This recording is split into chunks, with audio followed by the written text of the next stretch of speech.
What's going on, y'all? It's Super Bowl Sunday, and I didn't want to make a video today just because it's Super Bowl Sunday, and I have a lot more on my mind than just basketball, but I have a hot take. Yeah, and a lot of people out there are going to be like, well, duh, everybody knows that. Well, look, LeBron James has absolutely dominated the Eastern Conference for the last 7 years. He's made the finals for the last 7 years. Each of the last 7 years, he's been in the NBA Finals, and out of those 7 years, he's won 3 NBA Finals. Now, the hot take here is that I think that, judging from right now, this might be the first year that LeBron James doesn't make the NBA Finals since the 2010 NBA Finals, which was, as you guys remember, the year that he left Cleveland for the first time. And this time, it's going to be the year that he leaves Cleveland for the second time. Because, as we know, it's a little bit of a storm brewing in Cleveland. And it's not good because this team looks garbage. The coaching looks to be garbage. And even worse, the ownership is even worse. I mean, come on. The guys are talking about, look, we got a future. When we draft this Brooklyn pick, like, we're going to get Michael Porter.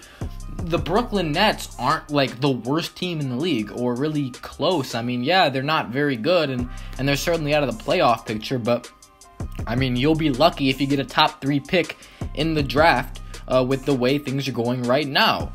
And to be quite frank, it's like, you got LeBron James, and you got Kevin Love. You got 3 all-star caliber players, although Isaiah Thomas is not playing very well, and I know, but I feel like it's not over. Like, I think he can get back to what he was doing. However, I still don't think that he's ever going to have a positive impact on the defensive end, especially, and the Cleveland defense in general is garbage. It's not going to get better. This team, I just don't think they're good enough, especially this year, to advance to the NBA Finals. And if they somehow do, they'd be lucky to win a game against the Golden State Warriors, or if the Houston Rockets miraculously make it to the Finals, which I hope that happens. I hope someone other than the Warriors can get to the Finals, but if it's the Rockets, that's a series they'll also be lucky to win as well. Now, not only is it the fact that, you know, we have, like, a little bit better competition in the East, I would say, as far as, like, the top-tier teams. I think that teams like the Boston Celtics and the Toronto Raptors, yeah, I mean, the Raptors, they're kind of,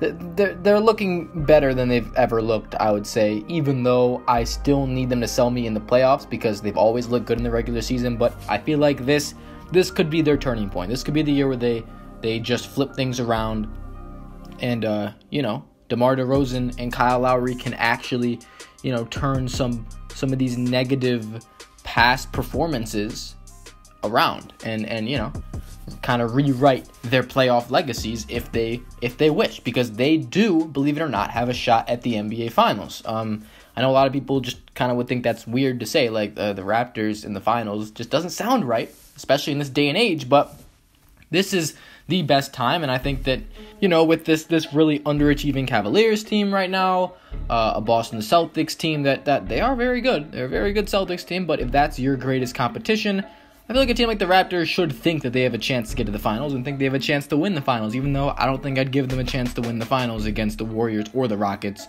or whoever comes out of the West, but it's going to be one of those two teams. Anyway, these two teams, Celtics and Raptors, I mean, these are some of the best Eastern Conference playoff teams since, like, those great Pacer teams around 2013 and 2014, when I think it was 2013 they took they took the Miami Heat, the LeBron Heat, to 7 games in the Eastern Conference Finals, which has been the most competitive Eastern Conference LeBron James series since he joined Miami to this day. I mean, that was such a great playoff series, and I mean, the last few years we've just been seeing sweep after sweep after sweep. They lost 1 game. They lost 1 game in the Eastern Conference last year. They lost that 1 game. Who was it to? The Boston Celtics, when Isaiah Thomas wasn't even playing.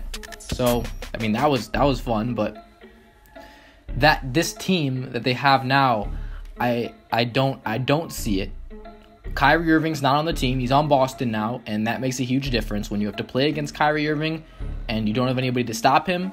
I mean, good teams will pick you apart. With a defense like that, it's really all depends on the defense. To be honest, how are you going to get stops against these great teams? How are you going to consistently outscore opponents when you can't play a lick of defense? I mean, look at their big games. Look at their games against great teams over the last, or like elite teams, top teams, national televised games. They're like 0-8 this year on national television.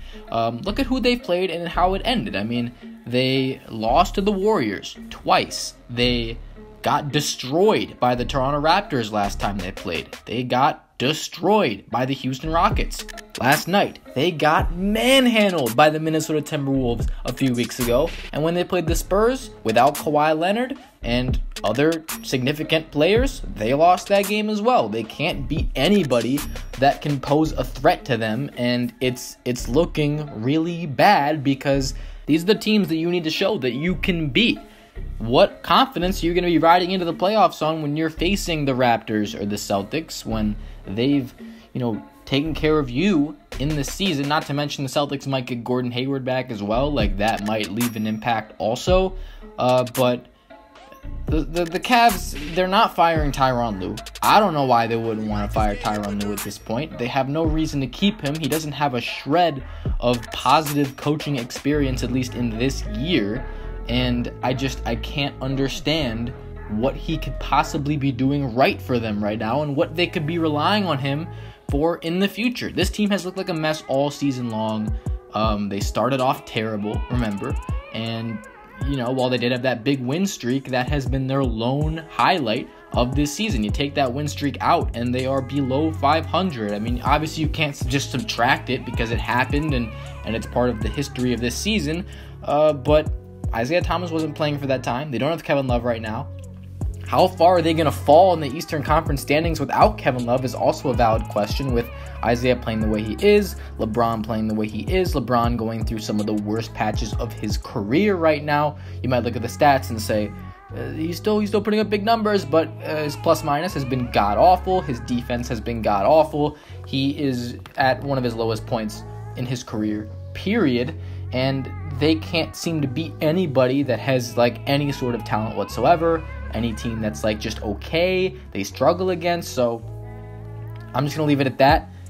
The Cavaliers, I don't, at this point, I think I would pick them to lose before the NBA Finals. And even though that might seem like the very likely option right now, we know LeBron, he turns things around. His teams, however bad they've looked in the past, he always is able to turn them around and just flip the switch every single year. I mean, seriously, it always happens. Every year he's been in Cleveland, there's been some sort of drama or some sort of bad spot that we say, oh, like, this could be the year, and it never is. But this year it's a much worse situation than he's ever had, and that's facts.